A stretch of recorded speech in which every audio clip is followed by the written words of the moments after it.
High court న్యాయమూర్తిగా న్యాయవాది బాలాజీ మెడమల్లి పేరును సుప్రీంకోర్టు కొలీజియం కేంద్రానికి సిఫార్సు చేసింది. సీజే జస్టిస్ సూర్యకాంత్ నేతృత్వంలో సమావేశమైన కొలీజియం ఆయన నియామకానికి ఆమోదం తెలిపింది.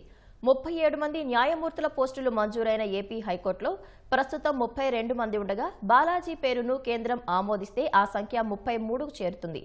న్యాయవాదుల కోటా నుంచి హైకోర్టు న్యాయమూర్తులుగా నియమించే నిమిత్తం బాలాజీతో పాటు మరొకరి పేరును హైకోర్టు కొలీజియం ఇటీవల సుప్రీంకోర్టుకు సిఫార్సు చేసింది.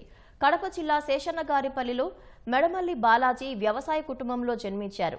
పాఠశాల విద్య రాజంపేటలో, డిగ్రీ తిరుపతి శ్రీ వెంకటేశ్వర ఆర్ట్ కళాశాలలో పూర్తి చేశారు. హైదరాబాద్లోని పడాల రామిరెడ్డి న్యాయ కళాశాలలో న్యాయ విద్య అభ్యసించారు. 1997లో అప్రెంటిస్ చేసి 1998 ఏప్రిల్ 9న బార్ కౌన్సిల్లో న్యాయవాదిగా పేరు నమోదు చేసుకున్నారు. న్యాయవాది గూడపాటి వెంకటేశ్వరరావు వద్ద తొలుత ప్రాక్టీస్ ప్రారంభించారు. 2004 నుంచి 2006 వరకు అప్పటి ఏజీ కార్యాలయానికి అటాచ్ అయ్యి ఏజీపీగా పనిచేశారు. 2018 నుంచి 19 మధ్య విజయవాడ మున్సిపల్ కార్పొరేషన్ స్టాండింగ్ కౌన్సిల్గా సేవలు అందించారు. వివిధ ప్రతిష్టాత్మక సంస్థలకు స్టాండింగ్ కౌన్సిల్గా పనిచేసిన అనుభవం బాలాజీకి ఉంది.